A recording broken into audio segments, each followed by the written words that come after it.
재판관기 3장 1절부터 6절까지 오늘 살펴보겠는데요. 이 부분은 며느리에 대한 시어머니의 가르침. 이제 앞으로 계속되어질 때에 이 며느리 룻은 모압 사람이죠. 그러니까 이스라엘의 역사에 대해서 무지하고 이스라엘의 문화 또 이스라엘에 관련된 모든 구체적인 영역에 대해서는 거의 무지한 상태이죠. 반면에 시어머니 나오미 유대인입니다.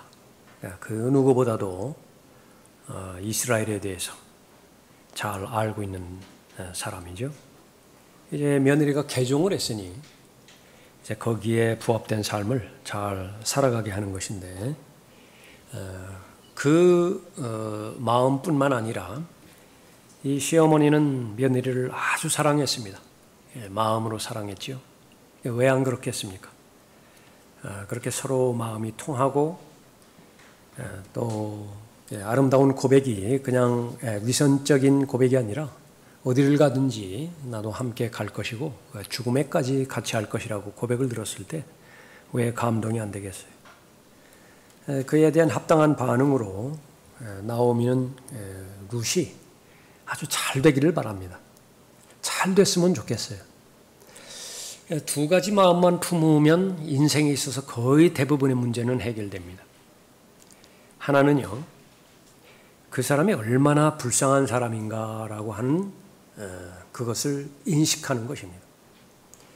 나보다 다 나은 것 같지요. 나보다 다 탁월한 것 같고 오히려 내가 불쌍한 것 같지만은요. 그러나 객관적으로 하나님의 관점에서 볼 때에 하나님께서 연민의 정을 일으킬 수 있듯이 다 불쌍합니다. 안 됐고요. 그렇게 되어지면 그것이 곧 바로 성령 하나님께서 인도해 주시는 용서의 영을 소유하는 것이고 관용과 용납을 가질 수 있는 것입니다. 한번 이것을 결심으로 한번 한다고 해봤을 때 그것은 한계가 있습니다. 불쌍히 여기는 마음을 늘 기도를 통해서 말씀을 통해서 성령 하나님께 받는 사람, 그 사람은 아주 가장 넉넉한 사람이고요. 또 성령과 동행하는 사람이며 또 하나의 마음은 잘 되었으면 하는 마음이에요. 이 잘 되었으면 하는 마음은 의사의 마음이겠죠. 그 환자가 나았으면 좋겠어요. 빨리 치유받았으면 좋겠어요. 그래서 의사의 심정에서 환자를 진단할 때 거기에는 어떤 다른 동기가 없는 것이죠. 부모의 마음이 아니겠습니까? 자녀가 잘 되었으면 좋겠어요. 잘 된다라고 하는 기준은 사람마다 다 다르겠죠. 자라온 배경이라든지 자신의 가치관이라든지 자신의 인생관이라든지 그런 부분에 따라서 자녀가 잘 되었으면 좋겠다. 그쪽으로 이제 계속해서 집중해서 교육도 시키고 또 훈련도 시킬 것입니다. 하나님의 관점에서 자녀가 잘 되었으면 좋겠다. 조금 이후에 나오지만은 행복이라고 하는 것은 안식을 말해요. 쉼이라고 하는 것입니다. 쉼. 그래서 이 쉼이라고 하는 것은 어디에서 발견이 되어지느냐 하면 죄가 들어오기 이전에 아담과 이브의 결혼 그 테두리 안에서 발견이 되어집니다. 서로가 서로를 알고요. 서로가 서로에게 헌신되어 있고 모두가 다 하나님의 형상으로 창조된 하나님의 피조물들이지요. 그러니까 그 부분이 안식이 있어요. 그냥 아무 일도 안 하고 막 이렇게 게으른 상태에 있고 그것이 안식이 아니라 아담에게는 얼마나 많은 귀한 일들이 할당이 됐습니까? 그럼에도 불구하고 안식이 중단되어지는 때는 없어요. 그러나 죄가 들어오는 그 순간에 안식은 깨져버렸죠. 라크만 목사님 말씀하신 것처럼 곡괭이가 땅을 향해서 내리치는 순간에 그 소리가 퍼지는 순간에 안식은 깨져버린 거예요. 그 다음부터는 이제 어떻게 되는 것이냐. 늘 신음소리에 계속 신음하는 것입니다. 태어난 모든 사람은 보편적으로 고생하려고 태어나요. 안식이 없습니다. 그래서 성경적인 관계 가운데 머무를 때 참된 안식이 있죠. 그래서 이 나오미가 룻의 장례를 생각하고 그 결정에 해당되어지는 것이 보아스와의 결혼이죠. 그래서 보아스와 룻을 결혼시키려고 하는 것입니다. 3장은 그런 배경에서 시작이 되어집니다. 1절 보십시오. 본문 읽었나요? 1절부터 6절까지 정신이 없네요. 우선 본문 1절부터 6절까지 살펴봅시다. 그 후 그녀의 시어머니 나오미가 그녀에게 말하기를 내 딸아 내가 너를 위하여 안식을 구하지 아니하랴. 그것이 네게 좋을 것이니라. 이제 네가 함께하였던 여종들을 둔 우리의 친족 보아스가 있지 아니하냐. 보라 그가 오늘 밤 타작마당에서 부리를 키질하느니라. 그러므로 너는 목욕을 하고 기름을 바르고 옷을 입고 타작마당으로 내려가서 그가 먹고 마시기를 다 하기까지 그 사람이 너를 보지 못하게 하고 그가 누울 때 너는 그가 눕는 곳을 알았다가 너도 들어가서 그의 발치를 들추고 누우라. 그래야면 내가 어찌하여 되는지를 그가 내게 말하리라 하자. 룻이 그녀에게 말하기를 어머니께서 내게 말씀하신 모든 것을 내가 행하리다 하더라. 그녀가 타작마당으로 내려가서 그녀의 시어머니가 자기에게 명한 대로 하니라. 자, 그런 내용이지요. 자, 1절에서 내 딸아 내가 너를 위하여 안식을 구하지 아니하랴. 비록 자신은 고생을 한다 하더라도 이 며느리만큼은 안식을 누렸으면 좋겠다라고 하는 그런 마음입니다. 이 성경에서 사용하는 아들의 용례, 또 성경에서 사용하는 딸의 용례, 그것은 우리가 살펴봤었죠. 그런 맥락에서 며느리를 딸이라 그렇게 부릅니다. 자, 여기에서 말하는 안식은 결혼을 말한다. 결혼을 말한다. 이제 생활을 영위하기 위해서 먹을 것과 필요한 것을 내가 공급을 해야 되는데 여자의 입장에서 보면 결혼을 하면 남편이 식탁을 책임지게 되어 있죠. 그래서 남편이 이제 벌어오면 삶의 필요를 채우면 여자는 안식을 누린다라고 하는 그 맥락입니다. 이 똑같은 이 안식이라고 하는 말이 룻기 1장 9절에서 한 번 더 사용되었었죠. 주께서는 이 각자가 자기 남편의 집에서 평안함을 얻도록 허락하시기를 원하노라. 여기서 평안함을 얻도록 안식이라고 하는 부분입니다.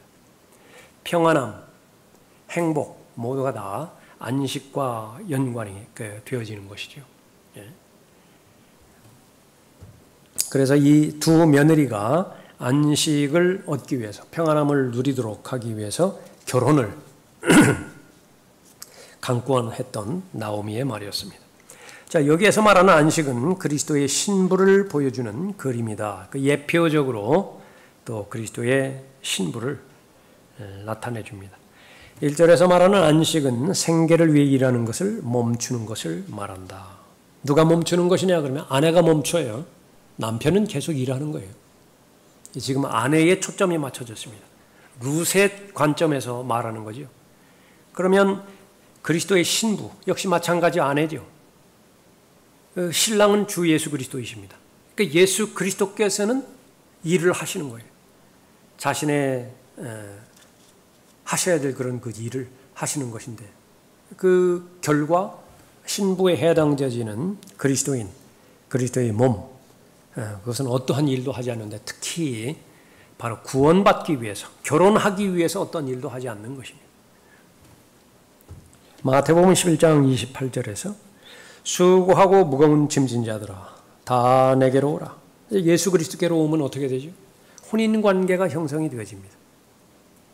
로마서 7장에서 우리가 태어날 때부터 원하지 않는 혼인관계에서 인생이 시작되어지죠. 남편이라고 있는데 하는 일은 하나부터 열까지 죄만 지어요. 하는 일은 더러운 짓만 해요. 아주 죽을 지경이라. 그러나 남편과 아내가 한 몸이기 때문에 그 남편이 행하는 모든 것들은 아내에게 그대로 전이가 됩니다. 남편이 더러워지면 아내도 더러워지는 거예요. 남편이 가증스러운 짓을 하면 아내도 가증스럽다고요. 그때에 말하는 남편은 바로 육신이고요. 거기에서 말하는 바로 그 여인은 바로 내 혼을 말하는 거죠. 그래서 범죄한 아담으로부터 태어나는 모든 사람은 혼과 육이 들러붙은 상태에서 태어나는 것이에요. 그래서 육신의 죄들의 몸이라고 명명되었던 이 육신이 더러운 짓을 할 때마다, 죄를 범할 때마다 이 혼은 함께 더럽혀지는 것입니다. 그런데 하나님의 은혜 가운데서 바로 그 결혼의 그 관계가 이제 청산이 되어지죠. 하나밖에 없어요. 남편이 죽는 것 외에는 그 원치 않는 결혼이 해결될 방법은 없는 것이죠. 그 남편이 죽어야 되는데 예수 그리스도께서 그 남편의 자리에서, 육신의 죄들의 몸의 자리에서 십자가에 달리셨고 피 흘려 돌아가신 것이죠. 그래서 성경의 예언대로 셋째 날에 부활하신 것입니다. 이제는 남편이 죽었기 때문에 이제는 재혼할 권리가 있어요. 얼마든지 재혼할 권리가 있다. 룻, 남편이 죽었죠. 다시 재혼할 수 있다고요. 그런데 청혼의 대상이라고요. 결혼해달라고 하는 프로포즈의 대상은 가장 완벽한 남자입니다. 흠모할 만하고요. 또 사랑으로 충만하고 있고 나를 위해서 죽으신 분이죠. 그것은 나에 대한 사랑으로 꽉 찬 분이십니다. 그 황홀한 결혼에 들어가는 것입니다. 그 초청이에요. 수고하고 무거운 짐진 자들아 다 내게로 오라. 혼인하자. 그러면 내가 너희에게 쉼을 주리라.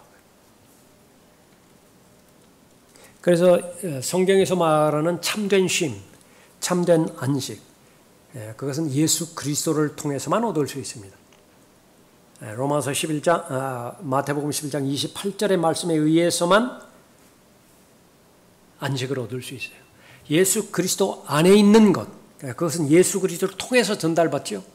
예수 그리스도 안에 있는 기쁨이 그것이고, 예수 그리스도께서 이미 이기신 세상이 줄 수 없는 평화, 화평, 그것이죠. 근데 그 가운데 안식도 거기에 있어요. 그 안식이 예수 그리스도를 통하여 바로 성도들에게 효력이 되어지는 것입니다. 그 다음에 보십시오. 내 멍에를 메고 나에게서 배우라. 근데 이 안식은 계속 유지가 되어야 됩니다. 처음에 맛보았던 그 첫사랑, 그것이 성장해야 되죠. 그 첫사랑이 계속 자라야 돼요.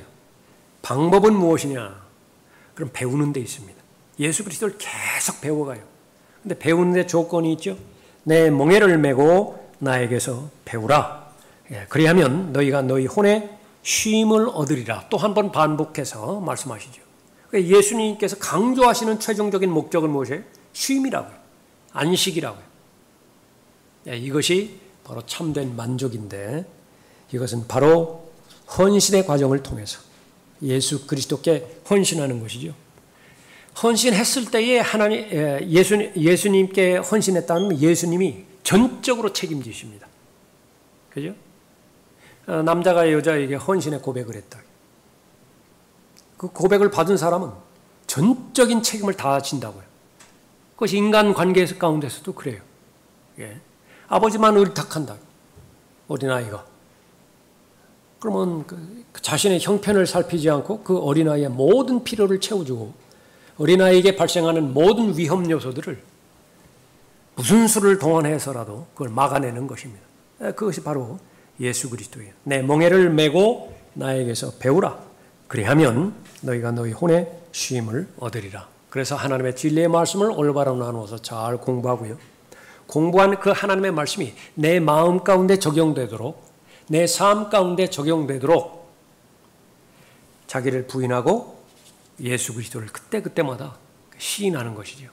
그래서 점차 시간이 지남에 따라서 예수 그리스도께서 가르쳐 주시는 말씀들, 또 예수 그리스도의 충만하심의 장성의 분량에 이르는 그 과정 가운데 계속 성장해 가는 것입니다. 로마서 4장 5절에서 행함이 없어도 불경건한 자를 의롭다 하시는 그분을 믿는 사람에게는 그의 믿음이 의로 여겨지느니라. 무엇을 강조하는 것이에요? 일하지 않는 거예요. 어떤 일도 요구되지 않는 것입니다. 무엇에 관련돼서요? 혼인하는 관계에서, 예수 그리스도와 결혼하는 관계에서, 다시 말하면 구원이죠. 그 말을 말하는 것입니다. 2절에 이제 네가 함께하였던 여종들을 둔 우리의 친족 보아스가 있지 아니하냐. 보라, 그가 오늘 밤 타작마당에서 보리를 키질하느니라.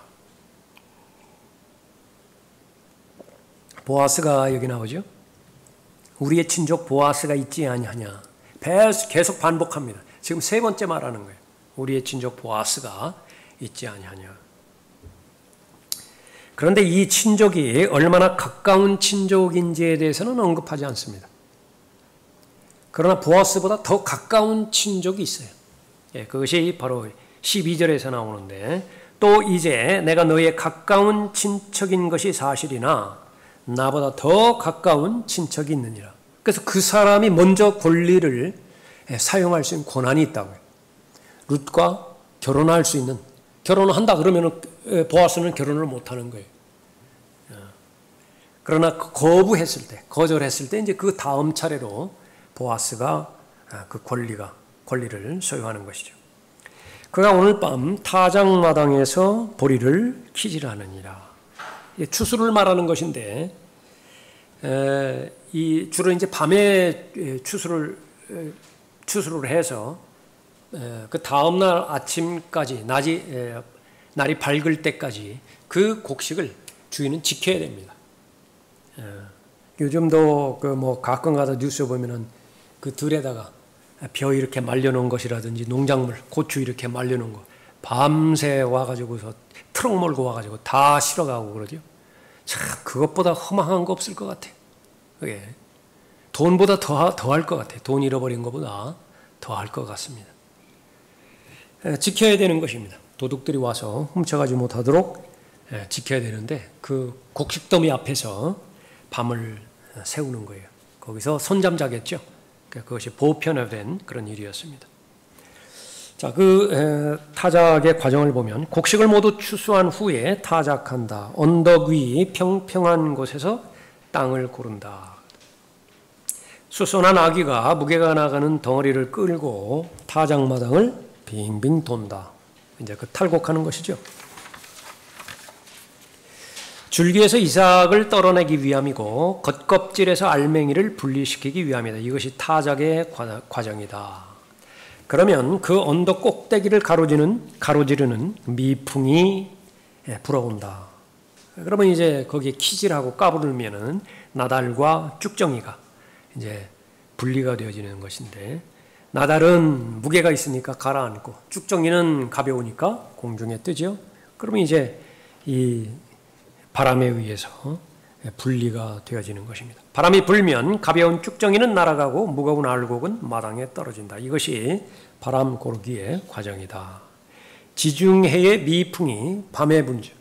밤에 불기 때문에 바로 이 약속의 땅, 이스라엘 땅, 거룩한 땅에서 일어나는 시기가 바로 그 시기다라고 하는 것입니다. 자, 이것이 이 타작하는 이 과정이 예표론적으로 무엇을 말하는 것이냐? 그러면 예언적으로 이것은 바로 민족들이 함께 모으는데요. 알곡과 독보리의 비유 있죠. 예수님께서 말씀하셨던. 알곡은 알곡대로 결론에 이르고 독보리는 독보리대로 결론에 이르는 것인데, 그것은 불 가운데 불타버리는 것입니다. 거기서 그래서 민족들의 연합, 국제연합의 끝을 말한다라고 말한 거예요. 다니엘 2장 35절에 보면 그 철과 진흙과 놋과 은과 금이 함께 산산이 부서져서 여름 타작마당의 쭉정이 같이 되어 바람에 날려 사라져간 곳이 없으며 그 형상을 친 돌은 태산을 이루어서 온 세상을 가득 채웠나이다. 다니엘 2장 35절을 읽을 때에 별 의미 없이 읽었을 수 있어요. 뭐를요? 여름 타작마당에 쭉정이 같이 된다. 바람에 날린다. 그래서 사라져 간 곳이 없다. 그런데 이 부분들은 아주 일관되게, 이 표현은 일관되게 민족들의 심판에 사용되어지는 그런 용례의 용어예요. 타작하는 것이고요. 쭉정이가 나오고 그렇게 되는 거죠. 그래서 느부갓네살이 보았던 그 형상, 맨 위에 금으로 되어 있었죠. 머리가 바빌론부터 시작해서 제일 밑에는 철과 흙으로 발가락이 그렇게 되어져 있었습니다. 모두가 다 이방인 왕국을 예표하는 것인데 철과 흙으로 이루어진 마지막 왕국은 적그리스도의 치하에 있는 유엔을 말하는 것이에요. 여기서 말하는 친돌, 이것은 재림 때의 예수 그리스도를 말하는 것입니다. 주님은 이방인 세계 제도를 부서뜨릴 것이고 그 모든 것은 날려버릴 것이다. 요한계시록 11장에 보면 온 세상 나라들 다 이양받죠. 다 받는다고요. 그때가 언제냐면 바로 형상을 친 돌, 그것이 태산을 이루는 때입니다. 자, 이 부분은 다니엘에서만 발견되는 것이 아니라 많은 선지서들 가운데서도 공통적으로 발견되는 부분이에요. 그것을 초점으로 해서 읽어보면 이사야 17장 13절에서 민족들이 큰 물결에 쇠도함같이 밀려들 것이나 하나님께서 그들을 책망하시어 그들이 멀리 도망하리니 마치 바람 앞에 있는 산들의 쭉정이 같이 회오리 바람 앞에 돌아가는 물건처럼 날아가리라. 같은 표현이죠. 추수에 관련된 그런 표현입니다. 이사야 29장 5절에서도 그뿐만 아니라 내 대적의 무리는 작은 티끌 같을 것이요 포악한 자들의 무리는 소멸하는 쭉정이 같으리니 정녕 그 일이 순식간에 갑자기 이루어지리라. 여기도 마찬가지요. 같은 표현입니다. 그 이후에 일어나는 그런 내용들은 민족들을 하나님께서 심판하시는 것입니다. 그 결과는 어떻게 되는 것인가? 패망하는 것이죠. 하나님을 대적했던 모든 무리들은 다 멸망하는 것입니다. 이사야 41장 15절에서도 보라 내가 너로 이가 날카로운 새 타작기구를 삼으리니 내가 산들을 쳐서 부스러기로 만들 것이며 작은 산들을 쭉정이같이 만들 것이라. 내가 그것들을 까부르리니 바람이 그것들을 날릴 것이며 회오리 바람이 그들을 흩을 것이라. 내가 주를 즐거워할 것이며 이스라엘의 거룩한 분을 자랑하리라. 추수 때 얼마나 즐겁겠어요? 흥겹겠어요? 이제 계속 나오는 것은 이제 파티, 거대한 파티가 이루어진다고요. 그 수고한 것에 대해서 감사도 포함이 되겠죠. 그러나 심판의 대상, 이것은 하나도 남지 않고 다 쭉정이같이 되어져 버린다라고 하는 것입니다.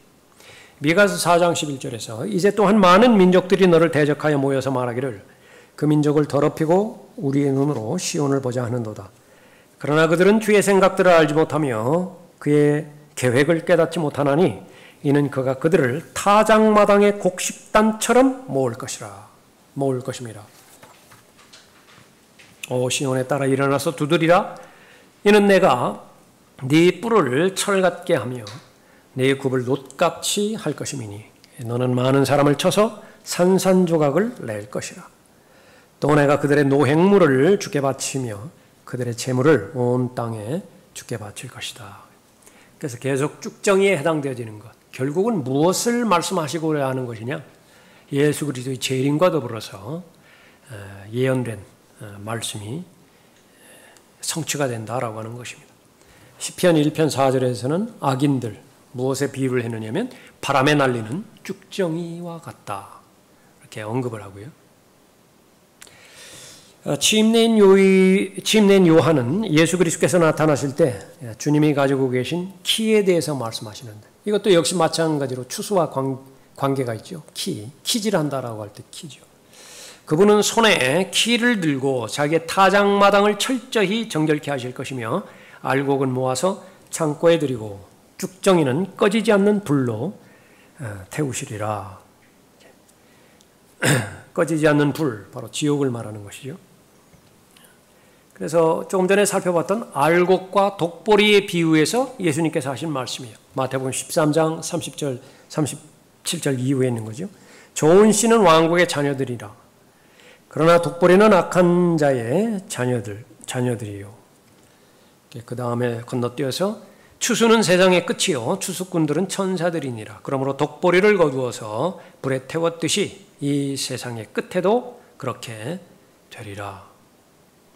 그래서 불타는 큰 용광로 속에서 불태워지는 것인데 씨 뿌리는 자는 인자를 말하는 것이고 밭은 세상이라고 말씀하셨고 독보리를 뿌린 그 원수는 마귀라고 말했어요. 그런데 설명하지 않는 요소가 하나 있다. 그건 뭐냐면 불이에요. 불. 불은 무엇을 상징하는 것이냐? 문자 그대로의 불이에요. 스파냐 3장 8절에서도 이는 내 결심이 민족들을 모으는 것이니 내가 왕국들을 모아서 그들 위에 내 분노 곧 나의 모든 경노를 쏟으리라. 이는 온 땅이 내 질투의 불로 삼켜질 것임이라. 사도 바울은 그 누구보다도 예수 그리스도의 재림을 기다리고 사모했던 사람이죠. 예수 그리스도께서 오실 때에 어떤 일들이 일어날 것이냐? 예언으로 말씀하신 것이 바로 데살로니가 후서 1장 8절입니다. 하나님을 알지 못하는 자들과 왜 알지 못하죠? 고의적인 무지를 선택한 거예요. 나는 알지 않기로 작심한다. 아무리 설명해보라. 내가 받아들이나. 그러면 닫힌 그 마음은 예수 그리스도께서 들어가실 수가 없는 것이죠. 초청에 응해야 들어가는 것인데 하나님을 알지 못하기로 결정한 것입니다. 우리 주 예수 그리스도의 복음에 순종치 아니한 자들을 불길 가운데서 벌하시리니 말씀하십니다. 그래서 계속해서 강조되어지는 것이 쭉정이는 불로 태워지는 것인데 그때의 불은 어떤 상징이 아니라 비유가 아니라 실제적인 불이다라고 하는 것입니다. 마태복음 25장에서 예수님께서 민족들을 심판하실 때 염소에 해당하는 민족들이 있죠. 심판의 대상인 민족들입니다. 그 결과는 어떻게 되느냐 그러면 마귀와 그의 천사들을 위하여 준비한 영원한 불 속으로 들어가라. 저주의 말씀을 퍼붓는 거죠. 그것도 역시 마찬가지로 불입니다. 그냥 불이 아니라 영원한 불이에요. 그래서 영원한 생명이 있고 영원한 형벌이 있습니다. 죽음은 없어요. 계속 살아요. 하나님의 생명으로 사는 영혼이 있고 또 영원한 형벌 가운데 처하는 영벌이 있다. 그렇게 말합니다. 그래서 지금까지 이렇게 살펴봤던 그런 그 내용들, 타작하는 것과 또 바람 고르기, 까부르기, 이것이 그냥 일반적으로 나타나는 기록된 말씀이지만 그 이면에는 훨씬 더 무게 있는 또 깊이가 있는 예언의 말씀이 거기 함축되어 있다라고 하는 것을 보는 것이죠. 결론은 뭐예요? 하나님의 사랑을 거부한 자들이 있다. 하나님의 사랑은 예수 그리스도를 말하는 것인데 예수 그리스도를 거절했어요. 받아들이지 않았어요. 영접하지 않았어요. 그 사람들에 대해서 하나님께서 반응하시는 것은 한 사람도 예외 없이 모두 불태우실 것이다. 그것을 아주 강력하게 경고하고 있는 것입니다. 3절에 그러므로 너는 목욕을 하고 기름을 바르고 옷을 입고 타작마당으로 내려가서 그가 먹고 마시기를 다하기까지 그 사람이 너를 보지 못하게 하고. 나오미가 룻에게 말하는 것이죠. 씻고 향수를 바르고 좋은 옷을 입고 그 축제 파티에 참여하라. 양털을 깎을 때가 있습니다. 그것도 아주 즐거운 시간이죠. 양털을 깎으면 털이 나오니까. 그때도 마찬가지로 음식을 마련하고 사람들이 먹습니다. 잔치에 참여를 하게 되는 거죠. 마찬가지로 이 추수 때에 이 축제가 잔치가 벌어지는 것인데 그러나 계속해서 룻이 생각했던 것은 자신은 불청객이에요. 자신이 끼일 수가 없는 것이다. 그런 배경에서 보아스에게 자신의 존재를 알리는 방법을 3절 이후에서 계속 언급하고 있습니다.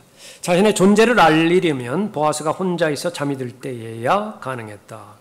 그러면 룻은 보아스가 잠들었을 때 보아스의 팔에 덮인 옷을 벗기고 그 옆에 눕는다. 이것은 이 동양, 고대 동양의 그 관습이기도 합니다. 남편과 아내 서로 다름을 인정하는 가운데서 남편을 존중한다라고 하는 의미에서 이 발치를 들추고 거기에 그 시점부터 이제 함께 하는 것입니다.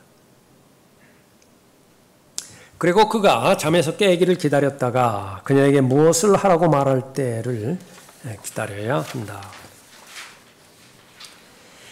발치를 들추는 것은 친족 구속의 법에 나와 있다. 지난 시간에도 살펴봤던 것처럼 형제들이 있는데 마지 자식 없이 죽었어요. 그때에도 아주 자상하게 구체적으로 유업이 다른 지파에게 넘어가지 않도록 유업을 계속해서 지킬 수 있도록 안전 대책을 마련해 놓았죠. 여기도 바로 친족 구속의 법이 나오는 것입니다. 신명기 거기에 만일 친족이 자신의 의무인 자신의 형의 자녀들을 돌보는 일을 실행하지 않는다면 그 과부가 해야 할 일, 그것이 바로 신명기 25장 7절에 나와 있습니다. 만일 그 사람이 자기 형제의 아내를 얻는 것을 좋아하지 아니하면 그의 형제의 아내는 성문 장로들에게 올라가서 말하기를 내 남편의 형제가 이스라엘에서 자기 형제에게 이름을 세워주기를 싫어하여 그가 내 남편의 형제의 의무를 이행하지 않나이다 할 것이요. 그러면 그의 성읍의 장로는 그를 불러서 그에게 말할지니 만일 그의 입장을 고소하여 말하기를 나는 그녀를 취하고 싶지 않노라 하면 그의 형제의 아내는 장로들의 면전에서 그에게 다가가서 그의 발에서 그의 신을 벗기고 수치스러운 일입니다. 그의 얼굴에 침을 뱉으며 대답하여 말하기를 자기 형제의 집을 세우기를 원치 않는 자에게는 이렇게 할지니 이스라엘에서 그의 이름을 자기 신을 벗은 자의 집이라 부르리라 할지니라. 아주 강력하죠. 이 의무가 아주 강력하다. 그래서 보아스가 발치를 들춘다라고 하는 것은 바로 이 신명기 25장에 근거해서 이 보아스와의 혼인의 관계, 그것을 말하는 것입니다. 자, 다음과 같이 말하는 것이죠. 당신은 나의 가까운 친족입니다. 룻이 그렇게 보아스에게 그렇게 말하는 것입니다. 그 행동 속에 포함되어 있는 내용이 당신은 나의 가까운 친족입니다. 나와 결혼하는 것은 당신의 책임입니다. 의무이기도 합니다. 죽은 당신의 친족의 자녀를 양육하는 일은 당신의 책임입니다. 당신은 지금 선택할 수 있습니다. 나와 결혼하든가 아니면 당신이 발을 벗는 것입니다. 왜냐하면 당신의 신은 당신의 팔에서 벗겨질 것이기 때문입니다. 언제 벗겨지죠? 거부할 때, 거절할 때. 4절에 그가 누울 때 너는 그가 눕는 곳을 알았다가 너도 들어가서 그의 발치를 들추고 누우라. 그리하면 내가 어찌해야 되는지를 그가 내게 말하리라 하자. 여기에서도 다시 보아스가 예수 그리스도의 예표라고 하는 사실을 말하고 있습니다. 내가 어찌해야 되는지를 그가 내게 말하리라. 보아스가 이제 알려준다고 말이죠. 어떻게 하라고. 요한복음 2장에서 카나 혼인잔치에서 포도주가 떨어졌죠. 그때에 마리아가 한 말입니다. 요한복음 2장 5절에서 그가 너희에게 무엇을 말씀하시든지 그대로 행하라. 다 가르쳐 주실 거예요. 5절에 룻이 그녀에게 말하기를 어머니께서 내게 말씀하신 모든 것을 내가 행하리이다 하더라. 아름다운 고백입니다. 무엇을 말씀하든지 말씀하십시오. 제가 듣고 순종하겠습니다. 그 결과는 무엇이죠? 안식이에요. 세상에서 누릴 수 없는 안식이 그 순종에 담겨져 있는 것입니다. 그래서 왜 그렇게 헌신을 강조하는 것이냐? 헌신을 강조하는 동기가 불순하고 의심스러우니까 못 받아들이는 그 원인도 있습니다. 그러나 성경적인 헌신의 그 가치만 알 수만 있다라고 한다면 그 헌신은 부담이 아니라 의무가 아니라 그것은 특권 가운데 특권이에요. 아무나 멤버십 받아주는 거 아니죠. 얼마나 까다로워요. 멤버십 받아주기요. 예. 아무나 보관함 열어주는 것이 아니라 어느 정도 레벨이 돼야 귀금속을 거기다 맡기고 그렇게 할 수 있는 보관함을 그렇게 열어주는 것이죠. 마찬가지로 하나님 앞에 자신을 의탁하는 것이 바로 헌신인데 그 헌신이라고 하는 것은 바로 진심에서 우러나오는 고백이 되어야 되는 거죠. 6절에 그녀가 타작마당으로 내려가서 그녀의 시어머니가 자기에게 명한 대로 하니라. 그래서 순종입니다. 순종. 자신의 어머니에게 순종하는 것처럼, 친정 어머니에게 순종하는 것처럼 시어머니인 나오미에게 그대로 순종했습니다. 그 말씀이 과연 어디에서 출처된 것이냐? 그러면 주의 교훈과 훈계라고 결정이 되었을 때 그 말씀이 주의 훈계와 주의 교훈이에요. 그러면 순종은 복입니다. 그러면 가장 안전하게 자기 자신이 보호받고 최상의 삶을 사는 것이고 가장 가치 있는 삶을 그렇게 사는 것입니다. 그런 삶의 보장은 무엇이냐면 다른 사람들과 상대적인 비교에 따라서 우월해지거나 또 열등해지는 이 족쇄에 채워지지 않습니다. 자신의 감옥에 갇히지 않아요. 무엇을 보든지 하나님의 관점에서 보니까 하나님의 마음 가운데 어두운 마음이 어디 있어요? 예수 그리스도의 생각 안에 부정적인 생각이 무엇이 있습니까? 예수 그리스도는 자신이 세상의 빛이라고 계시하신 분이죠. 빛, 세상의 빛, 그것이 내 마음 가운데 있다. 그것이 바로 예수 그리스도께 순종하는 사람이고요. 그렇게 해서 그 마음에 좋은 결심을 하나님 앞에 알려드렸을 때 지금까지 경험하지 못했던 놀라운 정말 경이로운 경험들과 또 귀한 보석과 같은 진리들을 알려주시는 것입니다. 자, 며느리는, 시어머니는 잘 됐으면 하는 바람에서 가르쳤고요. 최선을 다해서 가르치는 것입니다. 그 시어머니의 마음을 읽은 며느리는, 룻은 하나라도 빠뜨리지 않고 다 순종하는 것이죠. 그 이후에 계속 그것은 순조롭게 진행이 되는 것이고요. 결국은 나오미가 원하는 것처럼 보아스와 룻을 결혼시키려고 했던 그 처음 계획이 그대로 잘 실행이 되는 것이죠. 자, 오늘은 6절까지 살펴봤습니다.